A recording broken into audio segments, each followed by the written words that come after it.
नमस्कार साथियों, मैं सेल्फ सतवीर यादव और मैं लेके आया हूँ सभी के लिए भारतीय राज्य व्यवस्था का एक महत्वपूर्ण टॉपिक जिसका नाम है संघ सरकार। तो आज हम बात करेंगे यूनियन गवर्नमेंट के बारे में, संघ सरकार के बारे में जानेंगे कि सरकार होती क्या है। सबसे पहला तो सवाल यही होता है, सरकार के स्तर कितने होते हैं और सरकार को किस प्रकार से वर्गीकरण किया गया है, और हमारी जो संघ सरकार है उस संघ सरकार में कौन कौन से यहाँ पर अंग होते हैं, कौन कौन से ऑर्गन्स हैं, उन सभी के बारे में हम विधिवत यहाँ पे जानकारी जुटाएंगे। तो चलिए स्टार्ट करते हैं आज का टॉपिक जिसका नाम है संघ सरकार। बात करें हम संघ सरकार के बारे में, यूनियन गवर्नमेंट के बारे में, उससे पूर्व मैं आपको बता दूं कि सरकार, सबसे पहला वर्ड कि सरकार होती क्या है। ठीक है, सरकार आखिरकार होती क्या है। तो ध्यान दीजिएगा दोस्तों, सरकार की अगर मैं बात करूं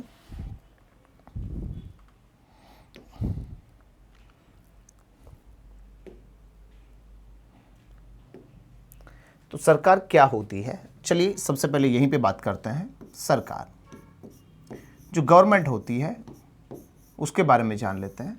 सरकार, आखिरकार सरकार हम किसे कहें, गवर्नमेंट होती क्या है। तो याद रखिएगा दोस्तों, सरकार समाज के अमूर्त रूप को, समाज के अमूर्त रूप को, अमूर्त का मतलब हुआ जो अव्यवस्थित जो रूप है, इस अमूर्त रूप को कैसा रूप दे, मूर्त रूप देने वाली जो संस्था है, समाज के अमूर्त रूप को मूर्त रूप देने वाली संस्था, अव्यवस्थित रूप को यदि व्यवस्थित ढांचे में जो ढालता है उसे ही हम क्या बोलेंगे, सरकार कहेंगे। ठीक है, सरकार समाज के अमूर्त रूप को मूर्त रूप देने वाली संस्था। अब सरकार को यहाँ पर दो वर्गों में बांटा जाता है। सरकार का एक क्षैतिज वितरण होता है, एक सरकार का ऊर्ध्वाधर वितरण होता है। बात करूं मैं यहाँ पे, सरकार को एक तो दो स्तरों पर बांट दिया जाता है, जिसमें होता है एक केंद्र स्तर, एक होगा केंद्र स्तर, केंद्र स्तर। ठीक है, एक तो हमारे पास में पाया जाएगा केंद्र स्तर और एक सरकार का होता है राज्य स्तर।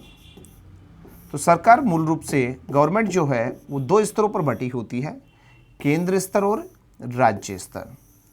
ठीक है, केंद्र व राज्य स्तर पर बांट करके यहाँ पे सत्ता का वर्गीकरण किया जाता है, सरकार को दो स्तरों पर बांट दिया जाता है।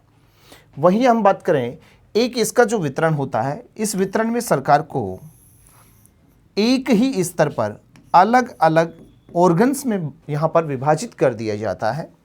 एक ही स्तर पर अलग अलग ऑर्गन्स में बांट करके, कार्यों का विभाजन करके, और यहाँ पे संचालन, शासन संचालन किया जाता है। जैसे कि भारत के अंदर ये रूप देखने को मिलता है, वह केंद्र स्तर पर भी पाया जाएगा और वह राज्य स्तर पर भी पाया जाएगा।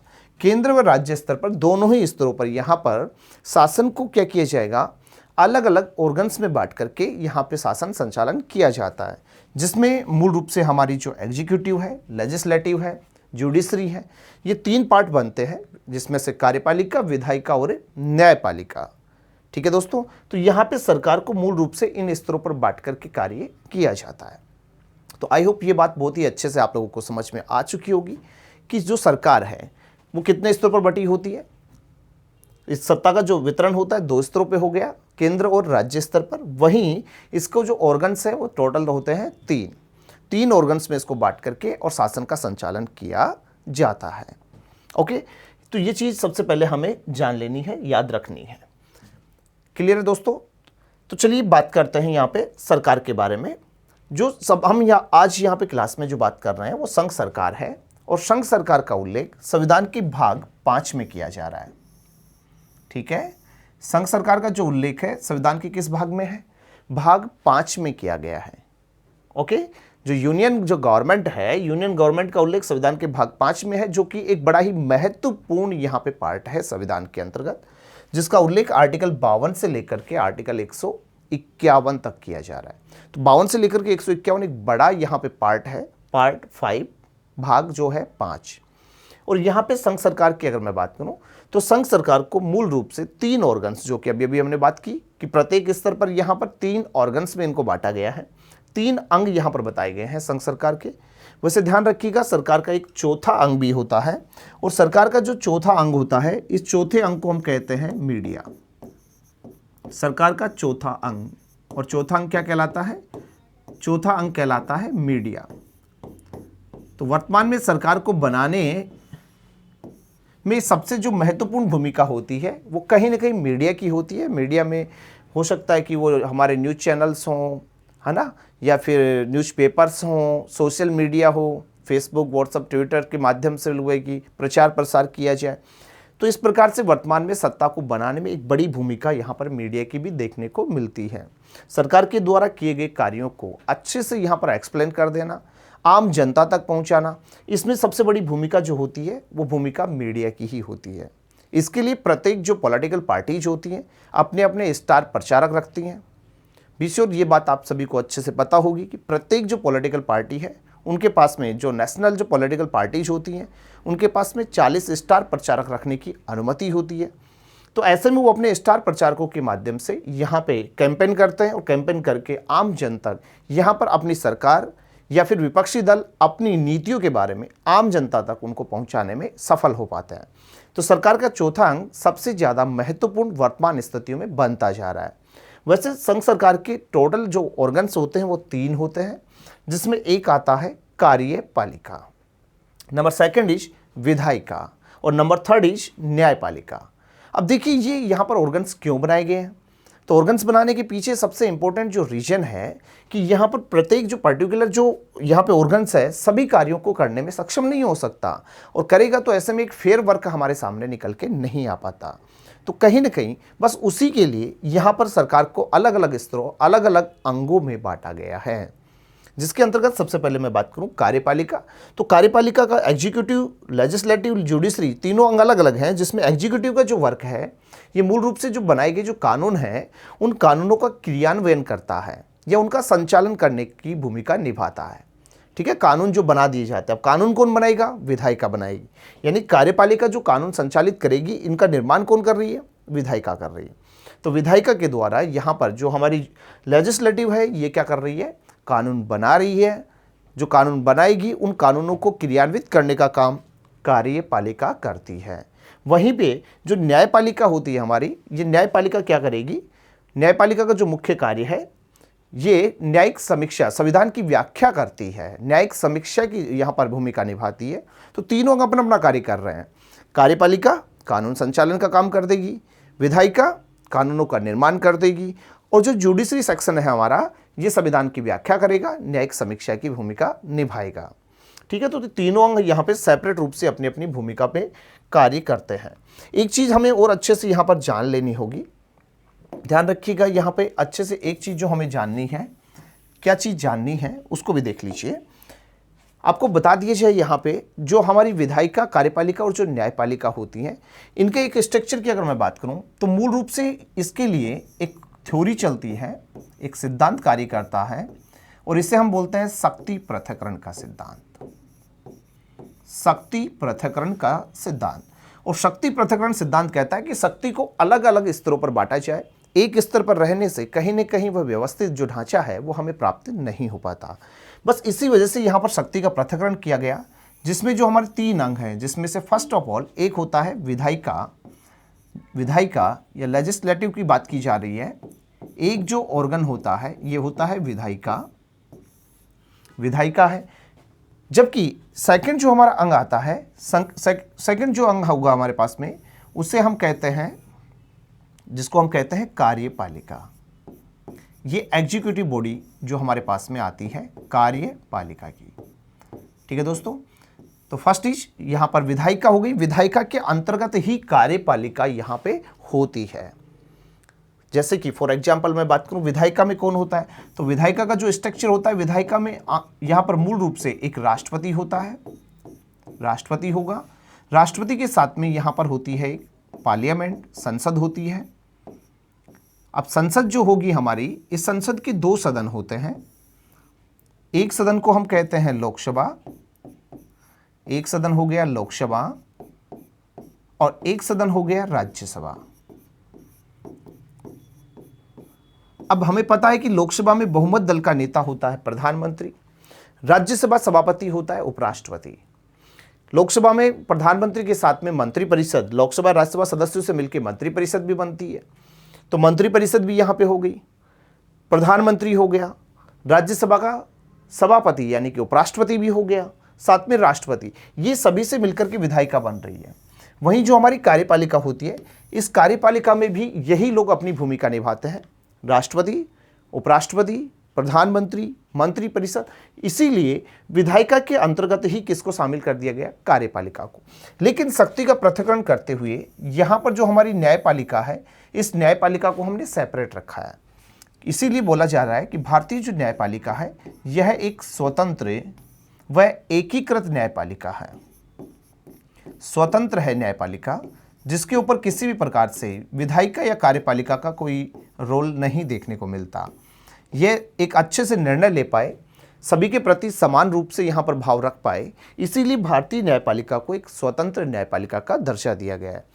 तो शक्ति पृथक्करण किया गया है। जैसे कि ये शक्ति पृथक्करण की थ्योरी जो है मूल रूप से अमेरिका से प्रभावित है, भारत ने भी वहाँ से अपनाया। लेकिन अमेरिका में क्या होता है कि तीनों के तीनों जो ऑर्गन्स होते हैं ये तीनों सेपरेट होते हैं, तीनों यहाँ पे ऑर्गन सेपरेट हैं। यहाँ पर विधायिका जो कि कार्यपालिका में कोई हस्तक्षेप नहीं कर रही है, कार्यपालिका जो न्यायपालिका में कोई हस्तक्षेप नहीं कर रही है, तो तीनों अपने अपने कार्य क्षेत्र में क्या कर रहे हैं, कार्य कर रहे हैं।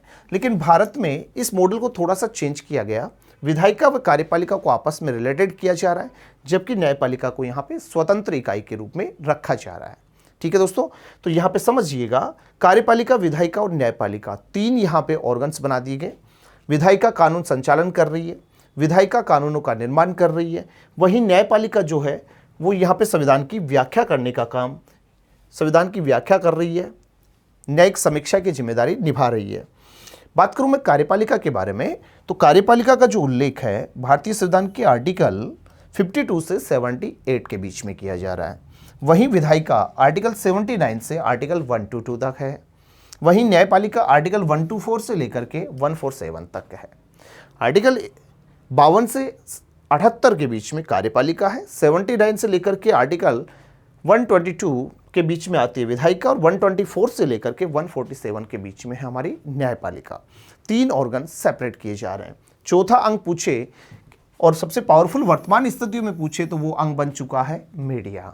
ठीक है दोस्तों, चलिए बात करते हैं आज इन सभी तीनों सेपरेट जो अंश हैं इनके एक पार्ट के ऊपर बात करते हैं। सबसे पहला जो पार्ट आता है हमारा, जिसको हम चैप्टर फर्स्ट के नाम से जान रहे हैं, अध्याय जो 1 है उसमें आती है हमारी संघीय कार्यपालिका, यूनियन एग्जीक्यूटिव की बात की जा रही है, जो कि आर्टिकल 52 से लेकर के 78 के बीच में है। और जैसा कि अभी हमने बात की है कि इसका जो मुख्य कार्य होता है ये कानूनों का क्रियान्वयन करना होता है, इन्फोर्समेंट ऑफ लॉज की बात कर रहा है। तो यहाँ पे कानूनों का क्रियान्वयन किया जा रहा है, कानूनों को संचालित करने की बात कर रहा है।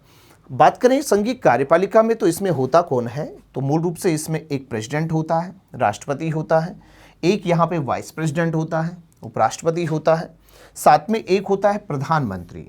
प्रधानमंत्री प्राइम मिनिस्टर जो है वो भी कार्यपालिका के अंतर्गत आता है। एक होती है मंत्रिपरिषद जो काउंसिल ऑफ मिनिस्टर्स है, वो भी इसी में शामिल होता है। और लास्ट एंड फाइनल महान्यायवादी, बोले तो अटॉर्नी जनरल। ठीक है, तो कार्यपालिका जो संघीय कार्यपालिका है उसमें मूल रूप से यही आता है। लेकिन एक चीज़ ध्यान में रखिएगा, वैसे कार्यपालिका के विविध प्रकार हैं, जिनके मूल रूप से जो 2 प्रकार हैं उन पे मैं आपसे बात करूंगा यहाँ पे। नामात्र वास्तविक जो प्रकार होता है, नॉमिनल एग्जीक्यूटिव और जो रियल एग्जीक्यूटिव है, उन पे हम बात करेंगे। लेकिन उससे पूर्व मैं बता दूं, इसके अलावा जो हमने बात की है यहाँ पे, राष्ट्रपति, उपराष्ट्रपति, प्रधानमंत्री, मंत्रिपरिषद और महान्यायवादी, इसके अलावा एक ब्यूरोक्रेसी का पार्ट भी इनके साथ में होता है, जो कि एक स्थायी कार्यपालिका की भूमिका निभाता है। परमानेंट जो एग्जीक्यूटिव है उसकी भूमिका निभाता है, जिसे हम कहते हैं ब्यूरोक्रेसी, बोले तो नौकरशाही। ठीक है, तो एक नौकरशाही जो होता है, ये नौकरशाही भी कहीं ना कहीं इसी कार्यपालिका का एक हिस्सा होता है। ये भी थोड़ा सा ध्यान में रखिएगा, नौकरशाही भी इसमें शामिल की जाती है। लेकिन हम बात करें संघ सरकार के अंतर्गत, तो मूल रूप से संघ सरकार में अस्थायी जो हमारी कार्यपालिका होती है उसके अंतर्गत राष्ट्रपति, उपराष्ट्रपति, प्रधानमंत्री, मंत्रिपरिषद और महान्यायवादी से मिलकर के ही बनती है। ठीक है दोस्तों, बात करूं मैं यहाँ पे जो कार्यपालिका है उसके मूल रूप से जो 2 प्रकार हैं उन पे फर्स्ट इज नामात्र कार्यपालिका, नॉमिनल जो एग्जीक्यूटिव होती है। ध्यान रखिएगा, नॉमिनल जो एग्जीक्यूटिव होगी इसका जो अध्यक्ष होता है वो कौन होता है, उसे राष्ट्र का जो अध्यक्ष होता है, राष्ट्राध्यक्ष इसका अध्यक्ष होता है, जो कि मूल रूप से केवल एक ऑर्गन्स की भूमिका निभा रहा है, एक औपचारिक पद की भूमिका निभाता है, जैसे कि फॉर एग्जांपल ब्रिटेन की महारानी या फिर भारत का राष्ट्रपति। ठीक है, भारत का राष्ट्रपति भी क्या होता है, देश का राष्ट्राध्यक्ष होता है, नामात्र कार्यपालिका का अध्यक्ष होता है। जबकि वास्तविक कार्यपालिका में हम चलें, रियल एग्जीक्यूटिव की बात करें तो इसका जो अध्यक्ष होता है वो शासनाध्यक्ष होता है, जैसे कि फॉर एग्जांपल अमेरिकी राष्ट्रपति, या फिर बात करें तो भारत का प्रधानमंत्री भी इसके अंतर्गत आएगा। ठीक है दोस्तों, तो ये जरूर अच्छे से ध्यान में रखिएगा। बात करें हम यहाँ पे आज सबसे पहले सबसे इंपॉर्टेंट टॉपिक के ऊपर राष्ट्रपति के बारे में। राष्ट्रपति, प्रेसिडेंट की यहाँ पे बात की जा रही है, और राष्ट्रपति की बात करें तो राष्ट्रपति देश का प्रथम नागरिक होता है। फर्स्ट सिटीजन जो होता है देश का वो कौन होता है, राष्ट्रपति होता है, जो इस राष्ट्र का प्रमुख होता है, राष्ट्र का अध्यक्ष होता है। ठीक है, राष्ट्र का अध्यक्ष होता है, संवैधानिक प्रमुख होता है, कॉन्स्टिट्यूशनल जो हेड होता है वो कौन होता है, संवैधानिक जो प्रमुख है वो राष्ट्रपति ही होता है। राजनीतिक प्रमुख की भूमिका में प्रधानमंत्री भी जाएंगे। ठीक है, लेकिन यहाँ पर संवैधानिक प्रमुख की बात कर रहा है, औपचारिक प्रधान की बात कर रहा है, नामात्र कार्यपालिका का अध्यक्ष पूछ रहा है, तीनों सेनाओं का सर्वोच्च सेनापति पूछे हमसे, तीनों सेनाओं का सर्वोच्च सेनापति भी राष्ट्रपति होता है, तीनों सेनाओं का सर्वोच्च सेनापति। ठीक है, तीनों सेनाओं का यहाँ पर सेनापति जो है वर्तमान स्थितियों में एक नया पद सृजित कर दिया गया है, जिसे हम कहते हैं सीडीएस, तीनों सेनाओं का सेनापति जो होता है chief defence of staff, CDS होता है, और सीडीएस के ऊपर भी कौन है, राष्ट्रपति होता है। यानी कि एंड ऑफ जो यहाँ पे जो हमारी सेनाओं की जो मूल कमांड है वो भी किसके हाथों में होती है, राष्ट्रपति के पास ही होती है। तो समझिएगा इसको। बात करूँ मैं राष्ट्रपति की संवैधानिक स्थिति, भारत का जो राष्ट्रपति है वो सेम जिसकी उसकी जो पोजीशन होती है वो ब्रिटेन की महारानी के समान, जैसे कि अभी हमने बात की थी, तो वहाँ से वो प्रभावित है, ब्रिटेन से प्रभावित हो रहा है संवैधानिक स्थिति। वहीं पे राष्ट्रपति का जो पद है, याद रखिएगा दोस्तों, राष्ट्रपति पद कहाँ से लिया जा रहा है, अमेरिका से।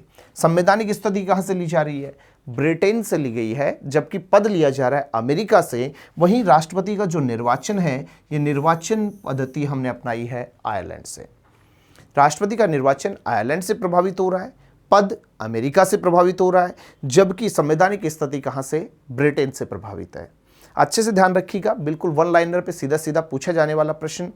ठीक है, वापस से सुन ले, राष्ट्रपति की संवैधानिक स्थिति ब्रिटेन से प्रभावित है, जबकि राष्ट्रपति का पद अमेरिका से प्रभावित है, और राष्ट्रपति का निर्वाचन आयरलैंड से प्रभावित हो रहा है। ओके, बात करूं मैं यहाँ पे राष्ट्रपति के लिए, तो राष्ट्रपति के लिए सबसे पहले यहाँ पर आर्टिकल आता है 52, क्योंकि कार्यपालिका जो हमारी है, इस कार्यपालिका के एग्जीक्यूटिव की बात करें तो आर्टिकल 52 से प्रारंभ होकर के आर्टिकल 78 के बीच में चल रही है।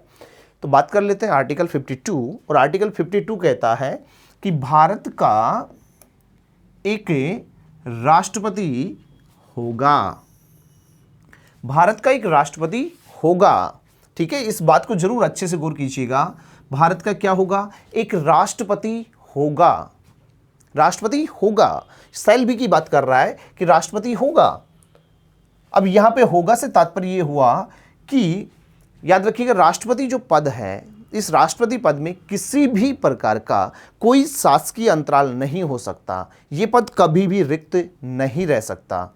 जैसे ही राष्ट्रपति पद के ऊपर जो व्यक्ति आसीन है, वह व्यक्ति किसी भी कारणवश से, किसी भी कारणवश बोले तो किसी भी कारणवश से अगर क्या हो रहा है, उस पद पर नहीं है, हो सकता है कि वह बीमार है, हो सकता है उसकी मृत्यु हो गई है, हो सकता है त्यागपत्र दे दे, हो सकता है विदेश भ्रमण पे चला जाए, ठीक है, या किसी महाभियोग प्रक्रिया के द्वारा हटा दिया जाए, पद से त्यागपत्र दे दे, कोई भी रीजन हो, किसी भी वजह से अगर वह उस पद पर नहीं है तो पद रिक्त नहीं रहेगा, क्योंकि शासकीय अंतराल, इस पद में किसी भी प्रकार का शासकीय अंतराल नहीं हो सकता, इसलिए तुरंत प्रभाव से इस पद को भरा जाएगा।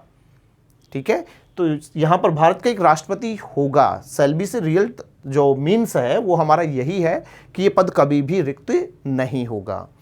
यानी सीधा सीधा अगर हम बात करें तो आर्टिकल 52 में राष्ट्रपति पद का उल्लेख मिलता है कि भारत का क्या होगा, एक राष्ट्रपति होगा। पद का जो उल्लेख है आर्टिकल 52 में किया जा रहा है।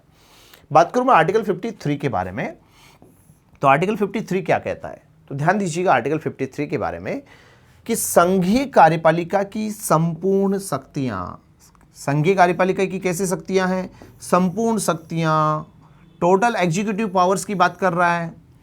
संपूर्ण शक्तियां किस में निहित होंगी, राष्ट्रपति में निहित होंगी। सभी शक्तियां राष्ट्रपति में निहित। इस बात को इस तरीके से समझिए, मान के चलिए कि जैसे कि एक लड्डुओं से भरा हुआ थाल, एक भारी भरकम थाल है जो किससे भरा हुआ है, बड़ा थाल है जो किससे भरा हुआ है, लड्डुओं से भरा हुआ है। लड्डू से भरा एक भारी भरकम थाल राष्ट्रपति अपने दोनों हाथों से उठा के खड़ा है। संपूर्ण शक्तियां किसके पास में है, राष्ट्रपति के पास में है, ठीक है ना। राष्ट्रपति के पास सभी शक्तियां होती हैं, सभी शक्तियों का प्रधान होता है वो। लेकिन लड्डू से भरे थाल को जो अगर राष्ट्रपति उठा के खड़ा है तो क्या वो उनको बांट सकता है?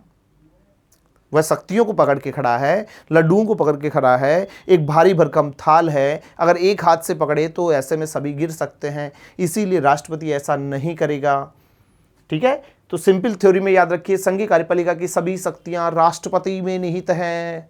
किस में निहित हो गई, राष्ट्रपति में निहित हो गई, जिनका प्रयोग राष्ट्रपति कैसे करेगा, स्वयं कर सकता है या फिर अपने अधीनस्थों के माध्यम से करेगा। अपने अधीनस्थों की बात कर रहा है और अधीनस्थों में आते हैं प्रधानमंत्री और मंत्री परिषद, ठीक है ना। प्राइम मिनिस्टर और जो काउंसिल ऑफ मिनिस्टर्स हैं उनसे मिलकर के यहां पर बन रहे हैं अधीनस्थ, तो अधीनस्थों के माध्यम से करेगा। इन शक्तियों का जो प्रयोग है राष्ट्रपति अपने अधीनस्थों के माध्यम से करेगा। समझ में आई बातें? इस चीज को जरूर अच्छे से ध्यान रखिएगा, प्रयोग वह अपने अधीनस्थों के माध्यम से करेगा। एक चीज अच्छे से ध्यान में बिठा लीजिएगा, 42वें संविधान संशोधन, 42वें संविधान संशोधन 1976, 42वें संविधान संशोधन 1976 के तहत राष्ट्रपति को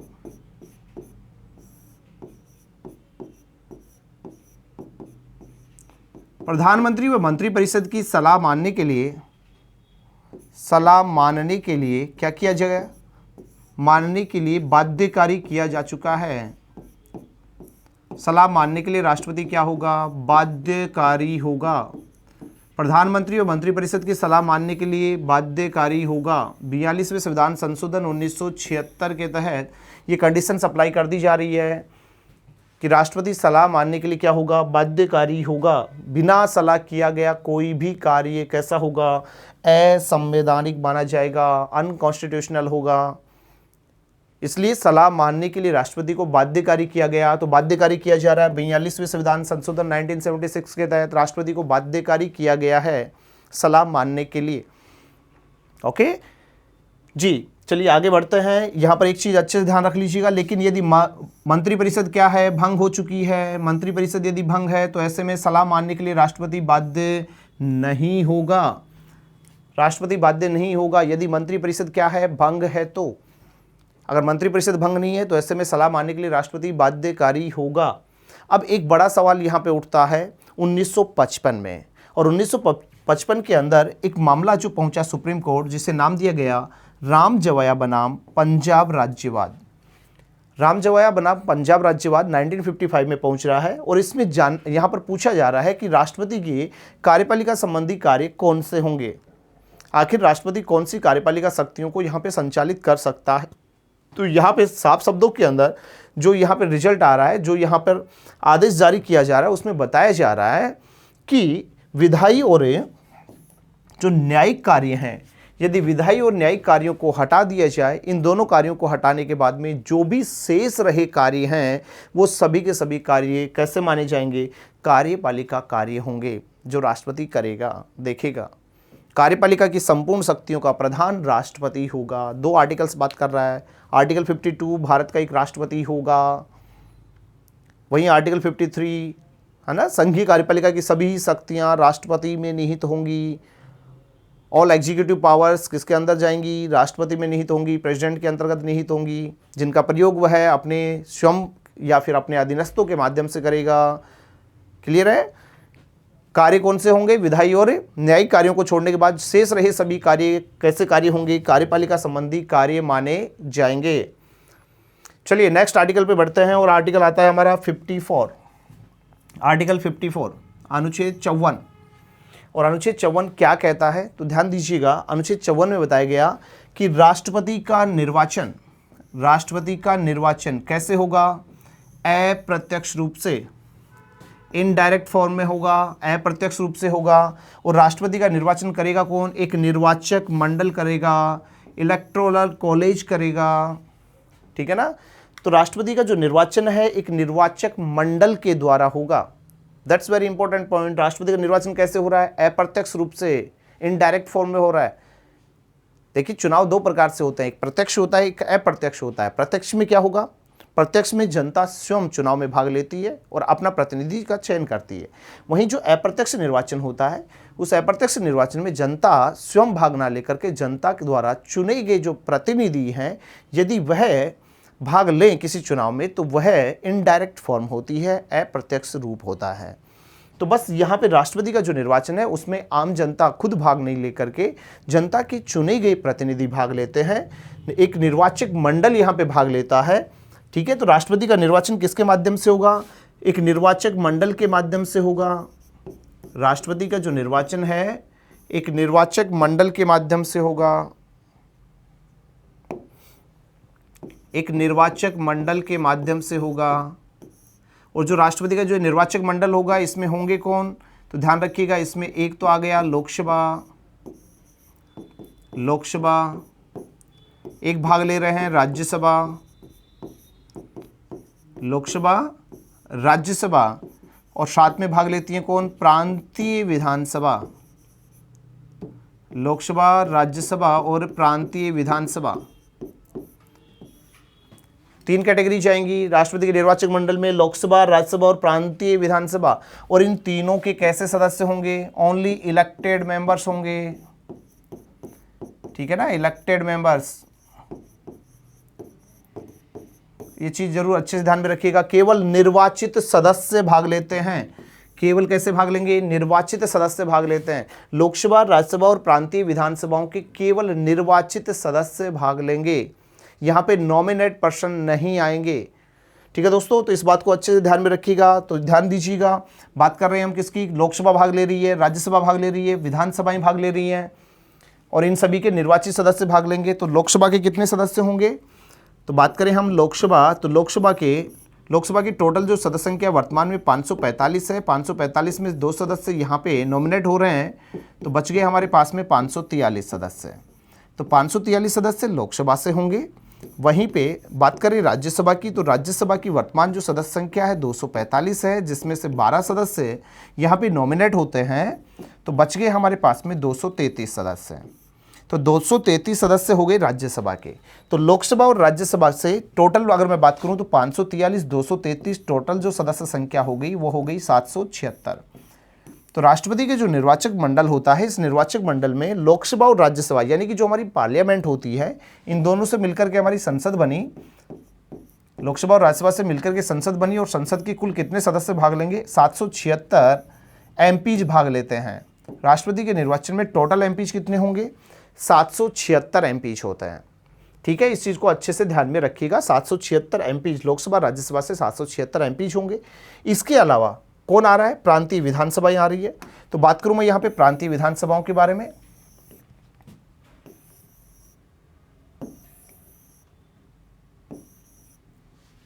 प्रांतीय विधानसभाओं की बात करें तो ध्यान दीजिएगा, प्रांतीय विधानसभा, राष्ट्रपति के निर्वाचन में प्रांतीय विधानसभाओं की बात करें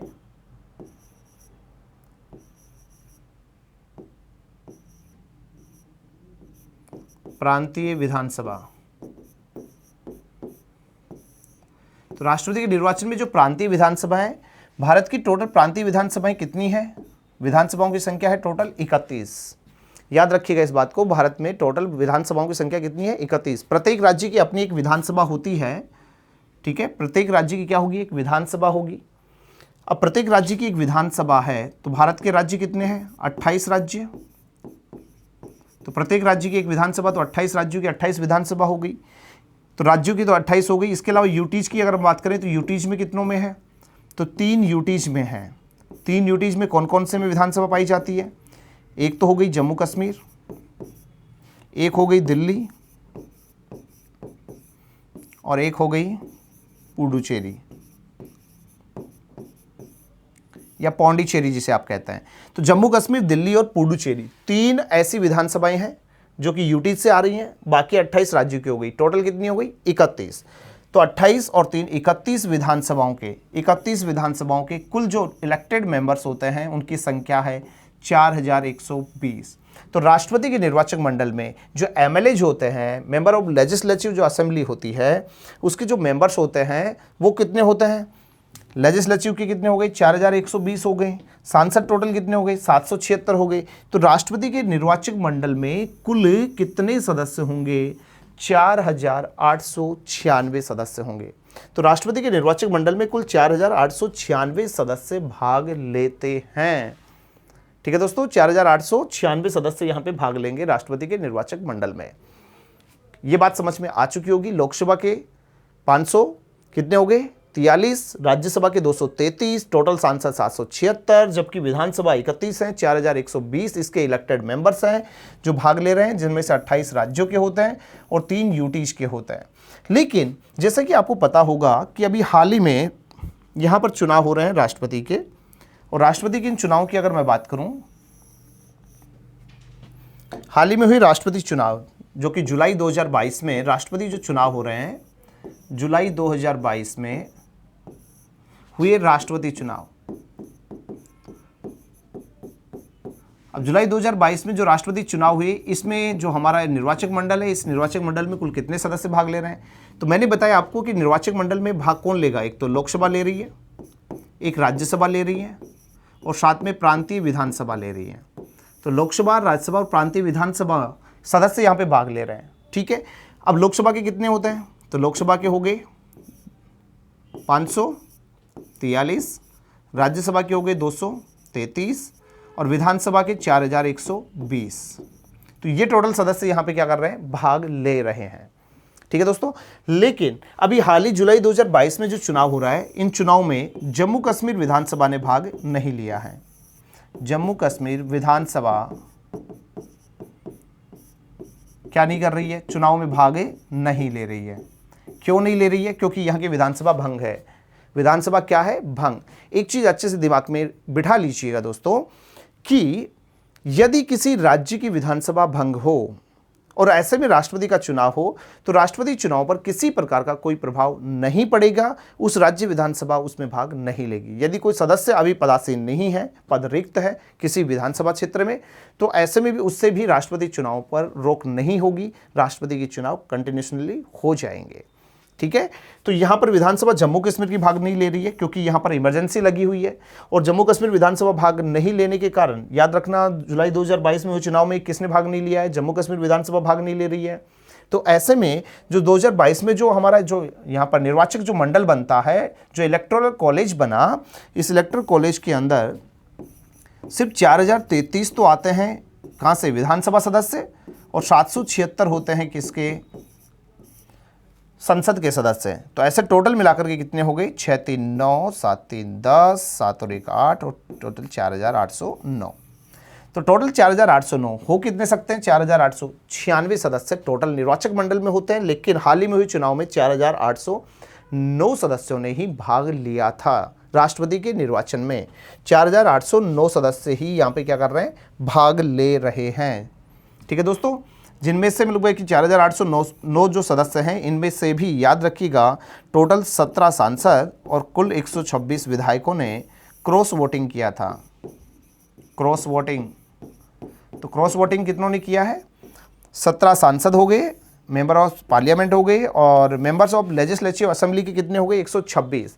इन्होंने क्या किया है, क्रॉस वोटिंग, क्योंकि यहाँ पर राष्ट्रपति जो हैं, राष्ट्रपति चुनाव में 2 प्रत्याशी खड़े हुए थे, द्रौपदी मुर्मू जो कि एनडीए प्रत्याशी रही थी, और संयुक्त जो दल से हैं वो यशवंत सिन्हा जी रहे थे। तो ऐसे में द्रौपदी मुर्मू जी ने यशवंत सिन्हा जी को क्या किया था, इन चुनाव में हराया था। तो ऐसे में द्रौपदी मुर्मू के पक्ष में जो विपक्षी दल है, विपक्षी दलों से टोटल 17 सांसद और 126 विधायकों ने भी उनको वोट किया है।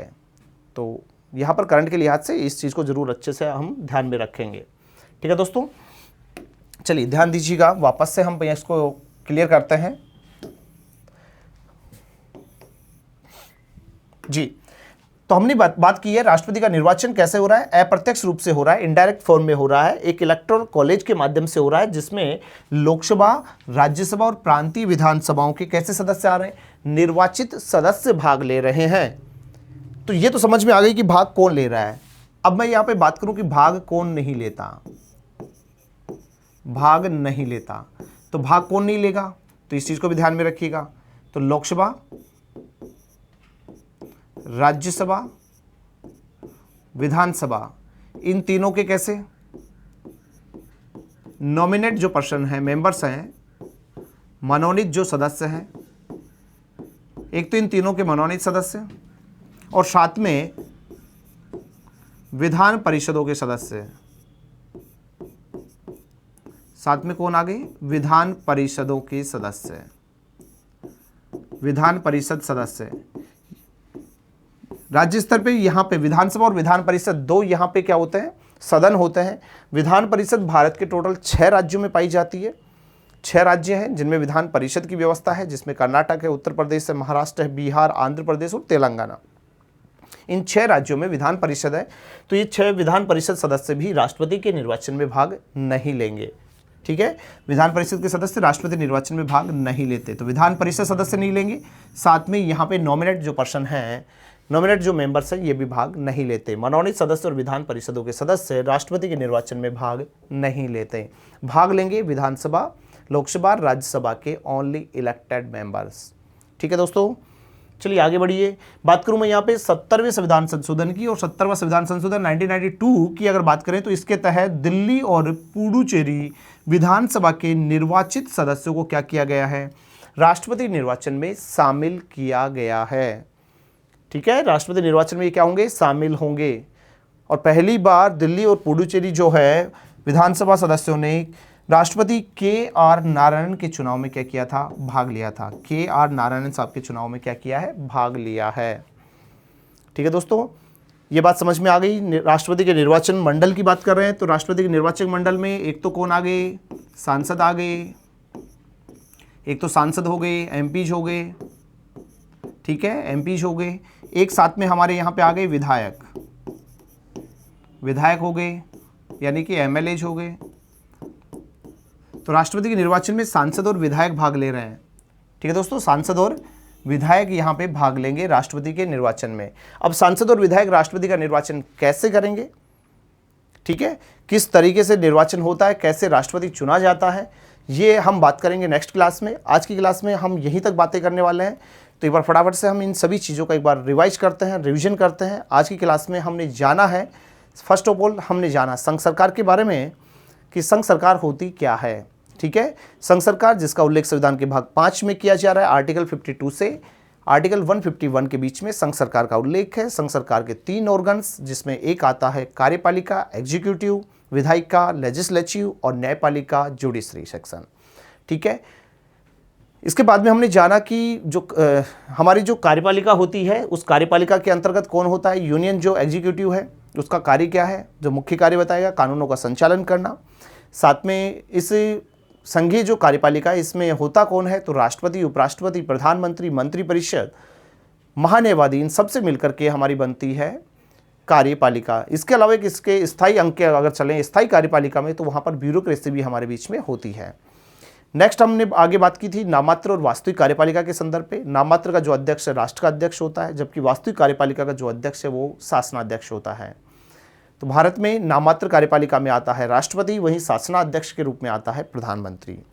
इसके बाद सबसे पहले हमने चर्चा की राष्ट्रपति के बारे में, जो कि राष्ट्रपति देश का प्रथम नागरिक है, राष्ट्र का अध्यक्ष है, औपचारिक प्रधान, तीनों सेनाओं का सर्वोच्च सेनापति है, संवैधानिक प्रमुख है राज्य का, राष्ट्र का, है ना। और साथ ही हमने यहाँ पे बात की थी कि राष्ट्रपति की जो संवैधानिक स्थिति है ब्रिटेन से ली जा रही है, वहीं पर राष्ट्रपति का जो पद है अमेरिका से, जबकि राष्ट्रपति का निर्वाचन आयरलैंड के संविधान से प्रभावित था।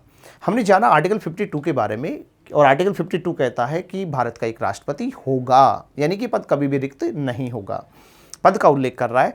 वहीं आर्टिकल 53 में राष्ट्रपति की कार्यपालिका शक्तियों को समझाया गया है। एग्जीक्यूटिव पावर्स जो होती हैं वो राष्ट्रपति में निहित होती हैं, जिनका प्रयोग वह स्वयं वह अपने अधीनस्थों के माध्यम से करेगा। लेकिन 42 जो अमेंडमेंट, यहाँ पे कॉन्स्टिट्यूशन जो अमेंडमेंट हो रहा है उसके अकॉर्डिंग यहाँ पर मंत्रिपरिषद की सलाह, प्रधानमंत्री और मंत्रिपरिषद की सलाह मानने के लिए राष्ट्रपति को बाध्यकारी किया गया है। ठीक है, तो ये चीज़ हमने जानी है। लेकिन अगर मंत्रिपरिषद भंग है तो उसकी सलाह मानने के लिए राष्ट्रपति बाध्यकारी नहीं होगा। साथ ही ये भी हमने यहाँ पर डिस्कस किया है कि कार्यपालिका कार्य कौन से होंगे, तो विधायिका व न्यायिक कार्यों को छोड़ने के बाद बचे हुए शेष कार्य कार्यपालिका कार्य होते हैं, और ये तय किया जा रहा है, सुप्रीम कोर्ट का डिसीजन आ रहा है 1955 राम जमाया बनाम वर्सेज जो पंजाब राज्यवाद है उसी के तहत। ठीक है, इसके अलावा 54 पे हमने बात की और इसमें जाना कि राष्ट्रपति का जो निर्वाचन है अप्रत्यक्ष रूप से होगा, इनडायरेक्ट फॉर्म में होगा, और ये करेगा एक इलेक्टोरल जो कॉलेज है उसके माध्यम से किया जाएगा, जिसमें लोकसभा, राज्यसभा और विधानसभाओं के केवल इलेक्टेड मेंबर्स भाग लेते हैं। ठीक है, और यहाँ पे 70वें संविधान संशोधन के बारे में जाना, जिसके तहत दिल्ली और पौंडीचेरी विधानसभा सदस्य भी राष्ट्रपति निर्वाचन में भाग ले रहे हैं। तो ये थी आज की हमारी क्लास की बातें। इसी पार्ट को हम आगे चर्चा में कंटिन्यू रखेंगे। मिलते हैं नेक्स्ट क्लास में, तब तक के लिए नमस्कार।